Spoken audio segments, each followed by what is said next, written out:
Hello दोस्तों, स्वागत है। तो त्रैमासिक परीक्षा के लिए जो ब्लूप्रिंट आया है, साथ में यो कुछ सेट आए हैं, जैसे कि पहले 1 से लेकर 5 पार्ट तक आना है इसमें। तो इसकी हम सारी ओटी आज करेंगे, बाकी एक शब्द के उत्तर भी देखेंगे। तो पहला प्रश्न जो लिखा हुआ है, निम्नलिखित में से किस हड़प्पा स्थल पर वेदियों के प्रमाण मिले हैं? वेदियों का अर्थ ये होता है क्या? वेदियों का अर्थ होता है अग्निकुंड, जहां पर हवन किया जाता है। तो याद रखेंगे, जो कालीबंगन है, यहाँ से हमें वेदियों के प्रमाण मिले थे। कालीबंगन भारत के राजस्थान राज्य में है, ये भी आपको याद रखना पड़ेगा। अगला प्रश्न है कि निम्नलिखित में से किसने ऋग्वेदिक देवता इंद्र को मोहनजोदड़ो में हुए आक्रमण का जिम्मेदार ठहराया था? अब मोहनजोदड़ो को अपन को पता है कि मृतकों का टीला कहा जाता है। यहाँ पर एक साथ बहुत सारे नरकंकाल मिले थे, जिसको देखकर R.M. व्हीलर ने ऐसा सोचा कि यहाँ पर हो ना हो आर्य लोगों ने इन पर आक्रमण किया था और इनको मारा था। इंद्र को आर्य पुरंदर कहते थे। पुरंदर का अर्थ होता है किले को तोड़ने वाला, यानी युद्ध करने वाला। तो याद रखेंगे, R.M. व्हीलर का यह कहना था कि R.M. व्हीलर ने बताया था कि इनका शायद क्या हुआ, मर्डर हुआ होगा। आगे देखते हैं कि ऋग्वेद में भगवान शिव के लिए कौन सा शब्द प्रयुक्त हुआ है। तो याद रखेंगे, रुद्र शब्द प्रयोग किया गया है शिव के लिए, रुद्र है ना। हड़प्पावासी कार्निलियन कहाँ से लाते थे? तो कार्निलियन जो है हड़प्पावासी गुजरात के लोथल से लेकर आते थे। ठीक है। निम्नलिखित में से कौन सा हड़प्पा स्थल हरियाणा में नहीं है? तो कालीबंगन तो राजस्थान में है, तो यही आंसर हो जाएगा आपका जी, हरियाणा में नहीं है, बाकी सारी हरियाणा में है। अगला प्रश्न है, पुरातत्वविदों के अनुसार निम्नलिखित में से कौन सी वस्तुएं विलासिता की वस्तुओं के रूप में जानी जाती हैं? अब ये विलासिता की वस्तुएं जो हैं वो फायोंस के बर्तन जाने जाते हैं। फायोंस के बर्तन जो बनाए जाते थे, जो सुगंधित द्रव्यों को रखने के लिए बनाए जाते थे। ठीक है। किसने 1924 में विश्व के समक्ष सिंधु घाटी सभ्यता की खोज की घोषणा की थी? तो याद रखेंगे, सर जॉन मार्शल ने यह घोषणा की थी। निम्नलिखित में से कौन भारतीय पुरातत्व सर्वेक्षण के डायरेक्टर जनरल नहीं रहे हैं? तो याद रखेंगे, सबसे पहले डायरेक्टर जनरल तो अलेक्जेंडर कनिंघम थे, तो ये तो आंसर हो नहीं सकता। वो पूछ रहा है कि नहीं रहे कौन से। तो दूसरा लिखा है जॉन मार्शल। जॉन मार्शल 1902 से 1928 के बीच डायरेक्टर जनरल थे। और R.M. व्हीलर जो थे 1944 से लेकर 1948 के बीच में क्या थे? डायरेक्टर जनरल थे। यानी 3 तो थे, बाकी अर्नेस्ट मेके जो है ये आंसर हो जाएगा, ये डायरेक्टर जनरल नहीं रहे हैं। अगला है कि मार्शल ने भारत को 3000 साल पीछे छोड़ा, ये कथन किसका है? तो ये कथन है S.N. राव का, यानी सुरेंद्रनाथ राव का। नेक्स्ट प्रश्न जो है, हड़प्पा वासियों ने मनकों को बनाने के लिए निम्नलिखित में से किस सामग्री का उपयोग नहीं किया? तो याद रखेंगे, जो लोहा है ना, वह हड़प्पा काल में खोजा ही नहीं गया है। हड़प्पा के बाद आता है ऋग्वेदिक काल, और ऋग्वेदिक के बाद आता है उत्तर वैदिक काल। उत्तर वैदिक काल में ही लोहे की खोज हुई है, यानी काफी बाद में हुई है। तो लोहे का प्रयोग बिल्कुल नहीं किया गया है मनकों को बनाने के लिए। तो आंसर हो गया लोहा। नेक्स्ट है, मेसोपोटामिया के लेखों में किस क्षेत्र को नाविकों का देश कहा गया है? तो याद रखेंगे, जो हड़प्पा है इसे नाविकों का देश कहा गया है, जिसे मेलुहा शब्द से पुकारा गया है, मेलुहा। बाकी बहरीन को दिलमुन कहा गया है, दिलमुन। और ओमान को मगान कहा गया है। ठीक है, तो आंसर इसका हड़प्पा हो जाएगा। नेक्स्ट है, पुरातत्वविदों ने खेतड़ी क्षेत्र को हड़प्पा सभ्यता का भाग क्यों नहीं माना? ये खेतड़ी क्षेत्र जो है राजस्थान में पाया जाता है, और यहाँ पर ये देखा गया कि यहाँ के जो मृदभांड है, जो मिट्टी से बनाए बर्तन हैं, वो हड़प्पा संस्कृति से थोड़े से अलग हैं। यानी वहाँ की शैली थोड़ी अलग है और हड़प्पा की शैली अलग है, इसलिए इस खेतड़ी क्षेत्र में पाई जाने वाली संस्कृति को भी नाम अलग दे दिया गया था, गणेश्वर जोधपुर संस्कृति। ठीक है। तो क्यों इसका भाग क्यों नहीं माना गया, हड़प्पा सभ्यता का भाग? क्योंकि यहाँ की मिट्टी के बर्तन शैली क्या थी, अलग थी। नेक्स्ट है, the mythical massacre at Mohenjo-daro नामक पुस्तक के लेखक कौन है? तो the mythical massacre at Mohenjo-daro, mythical का मतलब होता है कि जो काल्पनिक चीजें होती हैं, मैसेकर का मतलब होता है हत्याकांड या नरसंहार। तो मोहनजोदड़ो का जो नरसंहार हुआ था ये काल्पनिक है, ये ऐसा किसने कहा था? तो ये ऐसा कहा था जॉर्ज डेल्स ने। और ये किसने कहा था कि भैया मोहनजोदड़ो में जो हुआ था वो हत्याकांड हुआ है, नरसंहार हुआ? वो R.M. व्हीलर ने कहा था। तो R.M. व्हीलर की बात को काट दिया किसने? जॉर्ज डेल्स ने काट दिया था। इनकी पुस्तक है the mythical massacre at Mohenjo-daro. तो आंसर हो गया जॉर्ज डेल्स। किस हड़प्पा स्थल से जुते हुए खेत के प्रमाण मिले हैं? तो याद रखेंगे, कालीबंगन से जुते हुए खेत के साक्ष्य मिले हैं। मेसोपोटामिया ग्रंथों में निम्नलिखित में से किस क्षेत्र को दिलमुन कहा गया? तो बेटा याद रखेंगे, बहरीन जो है उसको दिलमुन कहा गया है। रिक्त स्थानों की पूर्ति कीजिए। हड़प्पा सभ्यता को तो इसमें भर दिया जाएगा सिंधु घाटी सभ्यता भी कहा जाता है। सैलखड़ी से मन के बनाना अत्यंत, तो इसमें आ जाएगा कठिन कार्य था, कठिन भर जाएगा, कठिन। तीसरा है नामक हड़प्पा स्थलों से नहरों के अवशेष मिले हैं। तो बेटा नहरों के अवशेष कहाँ से मिले हैं? तो सोरतगुई से मिले हैं, अफगानिस्तान के सोरतगुई से। नेक्स्ट है प्रारंभिक हड़प्पा काल की समयावधि। तो याद रखेंगे 6000 ईसा पूर्व से 6000 ईसा पूर्व से 2600 ईसा पूर्व, यानी इसमें आ जाएगा 6000। ठीक है। नेक्स्ट है सिंधु घाटी सभ्यता का सबसे पहला खोजा गया स्थल कौन सा है? तो हड़प्पा है। अगला है अधिकांश हड़प्पा नगरों में डॉट डॉट डॉट भाग ऊंचाई पर बना होता था, तो दुर्ग जो होते थे वो ऊंचाई पर बने हुआ करते थे।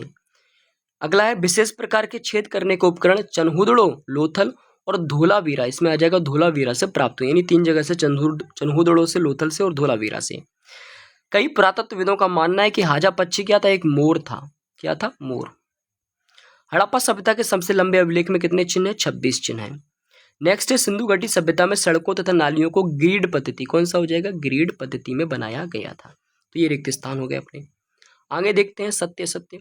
तो जॉन मार्शल ने हड़प्पा लिपि को सबसे पहले पढ़ा था, तो ये हो जाएगा असत्य, क्योंकि हड़प्पा लिपि को आज तक कोई पढ़ नहीं पाया है। नेक्स्ट है बड़े नगरों जैसे हड़प्पा और मोहनजोदड़ो में शिल्प उत्पादन नहीं होता था, ये भी असत्य है। यहाँ पर शिल्प उत्पादन होता था। ठीक है। सिंधु घाटी सभ्यता की लिपि वर्णमाली थी, ये भी असत्य है, क्योंकि यहाँ की लिपि भाव चित्रात्मक लिपि थी, वर्णमाली लिपि नहीं थी यहाँ पर। हड़प्पाई बाट चट नामक पत्थर से बनाए जाते थे, ये सही है, चट नामक पत्थर से बनाए जाते थे। हड़प्पाई बाट घनाकार होते थे, ये भी सही है। मोहनजोदड़ो में कुओं की कुल संख्या लगभग 700 थी, ये भी सही है। हड़प्पा सभ्यता के निवासी मृतकों के साथ बहुमूल्य वस्तुएं दफनाने में विश्वास करते, तो ये गलत है। नेक्स्ट है हड़प्पा मोहनजोदड़ो में एक विशाल स्नानागार प्राप्त हुआ, ये सही है। हड़प्पा सभ्यता से प्राप्त पत्थर की मूर्ति को पुरोहित की संज्ञा दी गई है, ये भी सही है।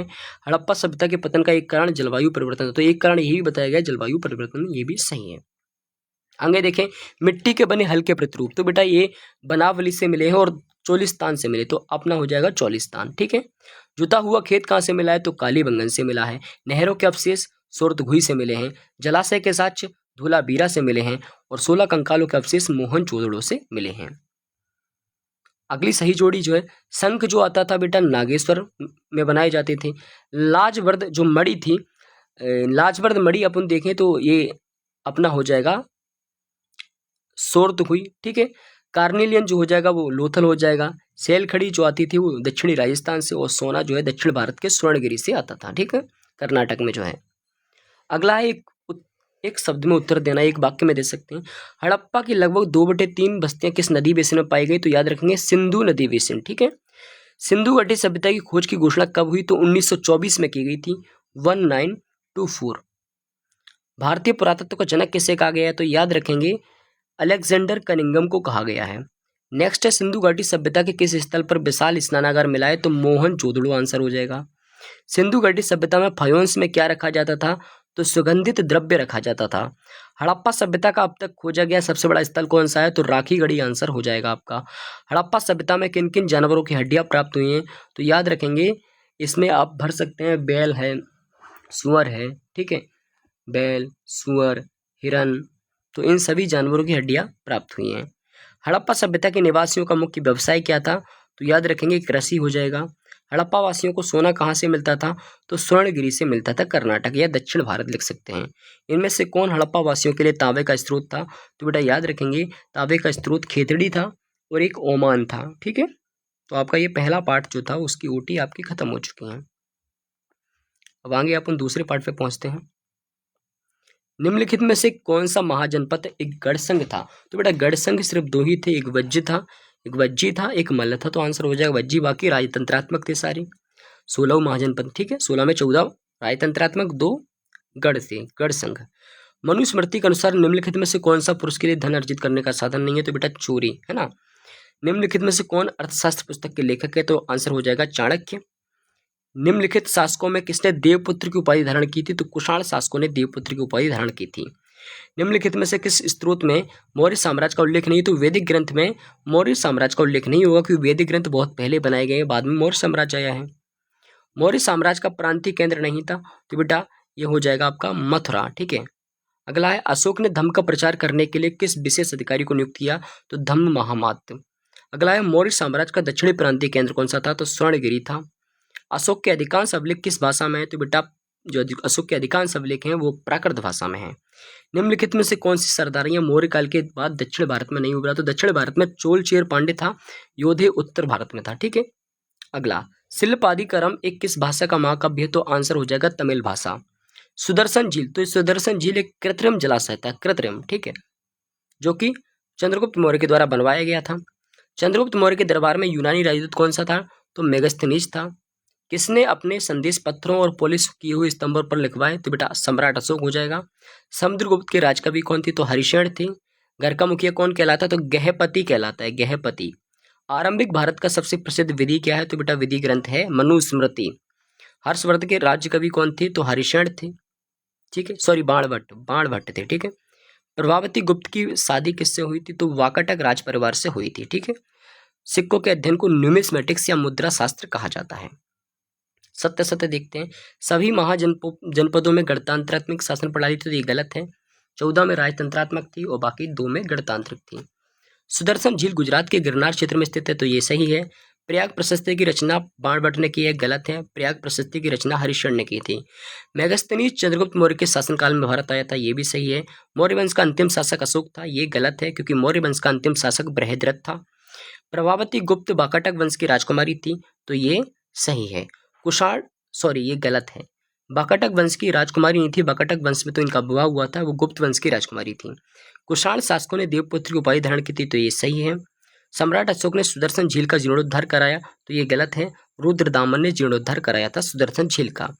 भूमि का वह भाग जो ब्राह्मणों को दान में दिया जाता था अगर का हर कहलाता था, तो ये बिल्कुल सही है। प्रथम शताब्दी ईस्वी में सोने के सिक्के कुषाण राजाओं ने जारी किए, तो ये भी सही है। सही जोड़ियां देखें। कुषाण शासक, तो कुषाण शासक बेटा जो थे वो अपने आपको देवपुत्र की उपाधि देते थे। अशोक जो है, अशोक को हो जाएगा देवानाम प्रिय। सम्राट व्यक्ति को कह सकते हैं अपन गृहपति। हर्षण जो था राजकवि था समुद्रगुप्त का, और चीनी शासक अपने आप को स्वर्गपुत्र कहा करते थे।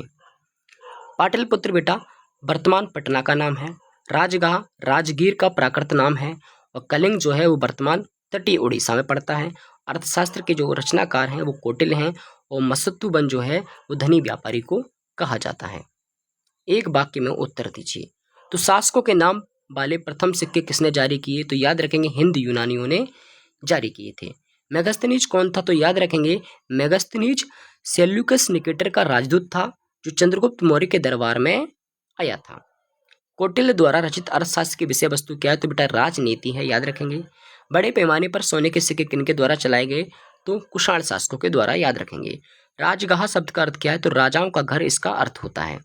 नेक्स्ट है अफगानिस्तान में मिले अशोक के अभिलेख किस लिपि में लिखे गए थे? तो याद रखेंगे अफगानिस्तान में जो लिपि मिली थी वो 2 लिपियां थी, अरामाइक लिपि और याद रखेंगे यूनानी लिपि, यूनानी और अरामाइक लिपि। बाकी पाकिस्तान में खरोष्टी लिपि और भारत में ब्राह्मी लिपि। प्रभावती गुप्त कौन थी? तो प्रभावती गुप्त बेटा चंद्रगुप्त द्वितीय की पुत्री थी, जिनका विवाह वाकाटक वंश के राजा रुद्र द्वितीय से हुआ था। अशोक ने अपने साम्राज्य को एकजुट रखने के लिए क्या किया? तो उन्होंने धम्म का प्रचार किया था, नैतिक सिद्धांतों का प्रचार किया था। प्रयाग प्रशस्ति की रचना किसने था, किस भाषा में की? तो प्रयाग प्रशस्ति की रचना हरिशेन ने की थी, जो समुद्रगुप्त के राजकवि थे, और किस भाषा में की थी? तो संस्कृत भाषा में की थी। आरंभिक भारत का सबसे प्रसिद्ध विधि ग्रंथ कौन सा है? तो मनुस्मृति है। अब अपन पहुंचते हैं तीसरे पाठ में।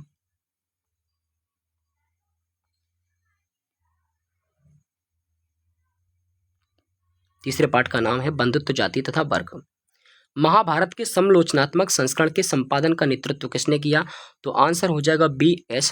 सुक्तांकर ने, जिसको संस्करण को इकट्ठा करने में 47 वर्ष लगे थे। पांडव और कौरव किस वंश से थे? तो बेटा आंसर हो जाएगा कुरु वंश। माँ की ओर से वंश निर्धारण की परंपरा को क्या कहा जाता है? तो मातृवंशिकता, इसका आंसर हो जाएगा। महाभारत का पहला खंड कौन सा है? तो आदि पर्व, इसका आंसर हो जाएगा। निम्न में से किन शासकों ने मातृ नामों को धारण किया था? तो सातवाहन, जैसे गौतम पुत्र सातकर्णी था, है ना। यदि कोई पुरुष गोत्र से बाहर की स्त्री से विवाह करता है तो बेटा वो विवाह बहिर्विवाह होता है। विवाह के 8 प्रकारों को उल्लेख किस ग्रंथ में मिलता है? तो मनुस्मृति में मिलता है। गोत्रों के नाम किसके नाम पर होते हैं? तो वैदिक ऋषि के नाम पर होते हैं। निम्नलिखित में से कौन सा शब्द संस्कृत ग्रंथों में परिवार के लिए प्रयोग किया गया? तो आंसर हो जाएगा कुल। पांडवों और कौरवों के गुरु कौन थे? तो द्रोणाचार्य, आंसर हो जाएगा। मनुस्मृति का संकलन काल कब का है? तो 200 ईसा पूर्व से 200 ईस्वी के बीच का। महाभारत के समालोचनात्मक संस्करण का प्रकाशन 13,000 पृष्ठों में किया गया। कितने? 13,000। किसने युधिष्ठिर को द्यूत क्रीड़ा के लिए आमंत्रित किया? तो दुर्योधन आंसर हो जाएगा। मनुस्मृति के अनुसार पैतृक संपत्ति में ज्येष्ठ पुत्र, आंसर हो जाएगा ज्येष्ठ पुत्र, विशेष भाग का क्या होता था? अधिकारी होता था। प्रारंभ में महाभारत में श्लोकों की संख्या कितनी थी? 10,000 थी। 10,000। महाभारत का सबसे महत्वपूर्ण उपदेशात्मक अंश कौन सा है? तो भगवत गीता है। इतिहासकार महाभारत की विषय वस्तु को दो शीर्षकों आख्यान तथा उपदेशात्मक के अंतर्गत रखते हैं। तो इसमें आ जाएगा क्या? आख्यान। ठीक है, आख्यान। नेक्स्ट है हस्तिनापुर नामक गांव किस जिले में स्थित है? तो मेरठ में स्थित है। महाभारत की मूल कथा के रचयिता कौन है? तो महर्षि वेदव्यास हो जाएंगे। मनुस्मृति के अनुसार स्त्रियों के लिए संपत्ति अर्जन के कितने तरीके बताए गए? 6 तरीके बताए गए हैं। किसका अर्थ है कि पिता के पुत्र, फिर पौत्र, प्रपौत्र आदि से चलने वाली परंपरा? तो ये होती है पितृवंशिकता। ठीक है, इसमें आ जाएगा पितृवंशिकता। अब है सत्य असत्य। तो धर्मशास्त्रों की रचना 500 ईसा पूर्व से 200 ईसा पूर्व में की गई, तो ये सत्य है। महाभारत का समालोचनात्मक संस्करण तैयार करने में कितने समय लगा? 46 वर्ष। तो गलत है, 47 साल लगे थे। गोत्र पद्धति में प्रत्येक गोत्र का नाम एक ऋषि के नाम पर होता, तो ये सही है। मनुस्मृति में विवाह के 5 प्रकारों का वर्णन किया है, गलत है। 5 प्रकार नहीं, 8 प्रकार हैं। मनुस्मृति के अनुसार पिता की संपत्ति में पुत्री का पुत्र के बराबर अधिकार होता है, गलत है। पुत्री का अधिकार नहीं बताया गया है। गुरु द्रोण ने गुरु दक्षिणा के रूप में एकलव्य से उसके दाहिने हाथ का अंगूठा मांग लिया था, तो सही है। एक ही गोत्र और एक ही जाति में विवाह करना बहिर्विवाह, गलत है, वो अंतर विवाह कहलाता है फिर तो। बड़ व्यवस्था का मुख्य आधार जाति था, गलत है। मुख्य आधार जन्म था, याद रखेंगे, जन्म भरा जाएगा। मुख्य आधार क्या था? जन्म। कुंती दुर्योधन की मां थी, ये भी गलत है। गांधारी जो थी वो दुर्योधन की मां थी। घटोत्कच भीम का पुत्र था, तो ये सही आंसर हो जाएगा आपका। आगे बढ़ते हैं, सही जोड़ियां। तो महाभारत, तो यहाँ पर महाभारत जो है वो गलत दिया है, तो महाभारत को छोड़िए। भगवत गीता जो है वो महाभारत का उपदेशात्मक अंश है, सही है। मातंग जो थे एक बोधिसत्व थे। बड़ व्यवस्था जन्म आधारित वर्गीकरण है। और अष्टाध्यायी जो है वो पाणिनि के द्वारा लिखी गई है। ठीक है, आगे देखते हैं पितृवंशिकता क्या का क्या अर्थ है। तो बेटा जिसमें भैया पिता के अनुसार क्या, पिता के अनुसार परिवार चलता है, जिसमें पिता के बाद क्या है, पुत्र ही उसकी संपत्ति का मालिक हो जाता है। ठीक है, सत्ता का अधिकारी हो जाता है, वो पितृवंशिकता हो जाता है। अंतर्विवाह का मतलब क्या होता है? तो जब अपने गोत्र में ही क्या कर लिया जाए, विवाह कर लिया जाए, तो अंतर्विवाह हो जाएगा। महाभारत में श्लोकों की संख्या कितनी है? तो 1 लाख से अधिक श्लोक हैं। बड़ व्यवस्था किस पर आधारित थी? तो जन्म पर आधारित थी। 1951-52 में हस्तिनापुर गांव का उत्खनन किसने किया? तो याद रखेंगे, हस्तिनापुर गांव का उत्खनन जो किया है वो किया है बीबी लाल ने। किसने किया है बेटा? बीबी लाल। बीबी लाल। महाभारत किस भाषा में लिखा गया? तो महाभारत संस्कृत भाषा में लिखा गया है। महाश्वेता देवी की लघु कथा का क्या शीर्षक है? तो बेटा इनके लघु कथा का नाम है कुंती ओ निषादी। कुंती ओ निषादी। ठीक है, निषादी। महात्मा बुद्ध के पूर्व जन्मों की कथाएं किस ग्रंथ में? तो जातक ग्रंथों में संकलित है, जातक ग्रंथ। महाभारत की मूल कथा के रचयिता कौन माने जाते हैं? तो महाभारत की मूल कथा के रचयिता महर्षि वेदव्यास माने जाते हैं। आगे चलते हैं, अगला पार्ट। नेक्स्ट जो पार्ट है, विचारक, विश्वास और इमारतें। सांची के स्तूप के संरक्षण का श्रेय किसे दिया जाता है? तो बेटा शाहजहां बेगम, सुल्तान जहां बेगम, भारतीय पुरातत्व सर्वेक्षण। तो उपरोक्त सभी आंसर हो जाएगा। महान चिंतक जरथुस्त्र किस देश, किस क्षेत्र से संबंधित है? तो बेटा ये ईरान से संबंधित है, एक दार्शनिक है। हीनयान बौद्ध परंपरा के अनुसार निब्बान प्राप्ति के लिए क्या आवश्यक माना गया? तो यह आंसर हो जाएगा व्यक्तिगत प्रयास। ठीक है, हीनयान पहले पुराना परंपरा थी, उसके बाद महायान जो थी वो नई परंपरा आई थी। बौद्ध ग्रंथों में कितनी चिंतन परंपरा का उल्लेख है? तो आंसर हो जाएगा 64। विचारकों के बीच चर्चाएं कहाँ होती थी? तो कुटागार शाला में होती थी, जिसका अर्थ होता है एक नुकीले सिरे वाली झोपड़ी। ठीक है, बौद्ध दर्शन से संबंधित विचारों को कौन सा ग्रंथ दर्शाता? तो अभिधम्म पिटक में बौद्ध दर्शन है। बाकी सूत्र पिटक में बौद्ध की शिक्षाएं यानी गौतम बुद्ध की शिक्षाएं या उपदेश हैं। और विनय पिटक में संघ के नियम है, यानी भिक्षुक और भिक्षुओं के लिए क्या है, नियम बताए गए हैं। बौद्ध धर्म के प्राचीनतम ग्रंथ किस भाषा में लिखे गए? तो बेटा पाली भाषा हो जाएगी। और अगर जैन धर्म का पूछा जाता तो प्राकृत भाषा हो जाती। ठीक है, निम्न में से कौन सा राजा बुद्ध और मखली गोसाल का समकालीन था? तो अजातशत्रु आंसर हो जाएगा। अजित केश कम्बलिन किस परंपरा से संबंधित थे? तो अजित केश कम्बलिन लोकायत परंपरा से संबंधित थे। लोकायत परंपरा को भौतिकवादी परंपरा भी कहा जाता है। एक नियतिवादी थी, जिसे अपन आजीवक संप्रदाय भी कहते हैं, उसके मखली गोसाल हैं, और एक है लोकायत जिसे अपन भौतिकवादी परंपरा कहते हैं, जिसके अजीत केस कम्बलिन थे। ठीक है, बुद्ध का बचपन का नाम क्या था? तो सिद्धार्थ था। ठीक है, नेक्स्ट देखें जैन धर्म के 24वें तीर्थंकर कौन थे? तो जैन धर्म के 24वें तीर्थंकर का नाम है महावीर स्वामी। बुद्ध किस कबीले से संबंधित थे? तो बुद्ध बेटा शाक्य मुनि कहते हैं उनको, तो शाक्य से संबंधित हो जाएंगे। नेक्स्ट है बुद्ध के उपदेश किस ग्रंथ में? तो सुत्त पिटक में बुद्ध के उपदेश हैं या बुद्ध की शिक्षाएं हैं। संघ में शामिल होने वाली प्रथम भिक्षुणी कौन थी? तो महाप्रजापति गौतमी थी। भगवान बुद्ध को किस स्थान पर ज्ञान की प्राप्ति हुई? तो बोधगया, जो कि बिहार में स्थित है। आगे देखते हैं, जॉन मार्शल ने सांची पर लिखे अपने महत्वपूर्ण ग्रंथों को किसे समर्पित किया था? तो आंसर याद रखेंगे बेटा, शाहजहां बेगम। क्या हो जाएगा? शाहजहां बेगम को, सॉरी शाहजहां बेगम को नहीं, सुल्तान जहां बेगम। इसमें आंसर आ जाएगा सुल्तान जहां बेगम आएगा। ठीक है, महात्मा बुद्ध की शिक्षाएं पिटक में रखी गई, तो महात्मा बुद्ध की शिक्षाएं जो सुत्त पिटक में है, सुत्त पिटक। महात्मा बुद्ध का जन्म किस नामक जगह पर हुआ था बेटा? तो महात्मा बुद्ध का जन्म जो हुआ है वो लुम्बिनी नामक जगह पर हुआ था। अजंता की गुफाएं महाराष्ट्र में स्थित है, महाराष्ट्र आ जाएगा इसका। बौद्ध परंपरा में ऐसी महिलाएं जिन्होंने निर्वाण प्राप्त कर लिया है क्या कहलाती हैं? तो थेरी कहलाती हैं, थेरी। ठीक है, आगे देखते हैं, जैन मान्यता के अनुसार जन्म और पुनर्जन्म का चक्र कर्म के द्वारा आधारित होता है, इसमें आ जाएगा कर्म। ठीक है, जैन धर्म में कुल, तो आंसर हो जाएगा 24 तीर्थंकर हुए हैं, 24 हो जाएगा।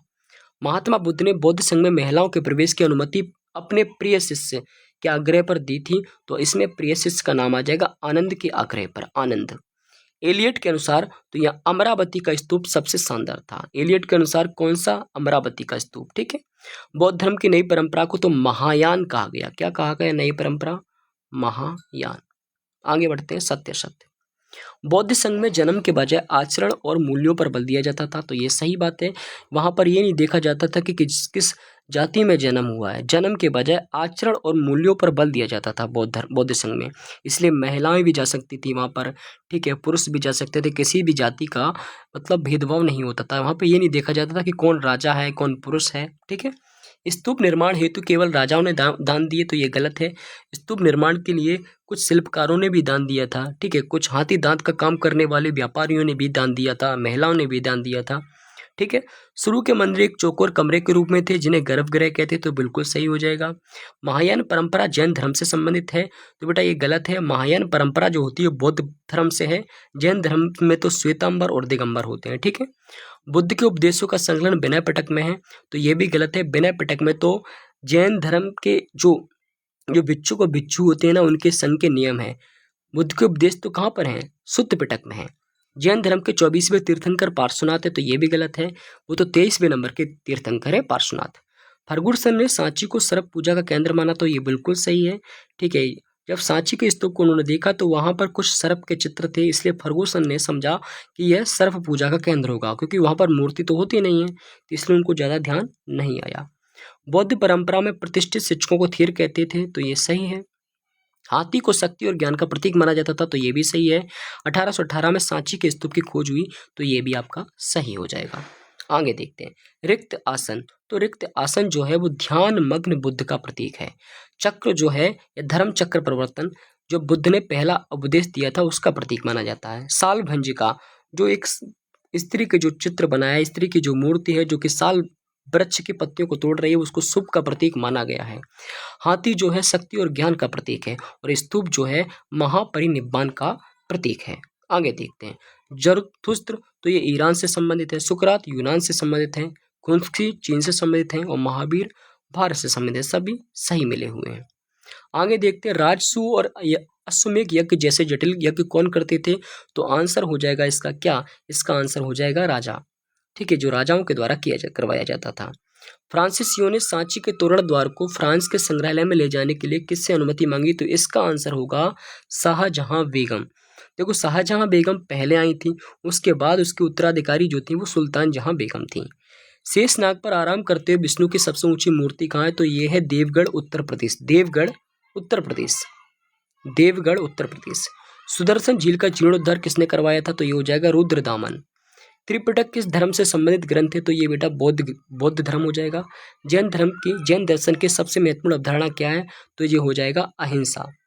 ठीक है, जैन मान्यता के अनुसार जन्म और पुनर्जन्म का चक्र किसके द्वारा निर्धारित होता है? तो कर्म के द्वारा निर्धारित होता है। जैन धर्म के 5 व्रतों के बारे में लिखिए। तो 5 व्रत कौन कौन से हैं? सत्य, अहिंसा, अस्तेय, अपरिग्रह, ब्रह्मचर्य। ठीक है, अस्तेय का अर्थ होता है चोरी ना करना और अपरिग्रह का अर्थ होता है धन को संग्रहित ना करना, यानी इकट्ठा ना करना। बुद्ध का अपने अनुयायियों के लिए अंतिम संदेश क्या था?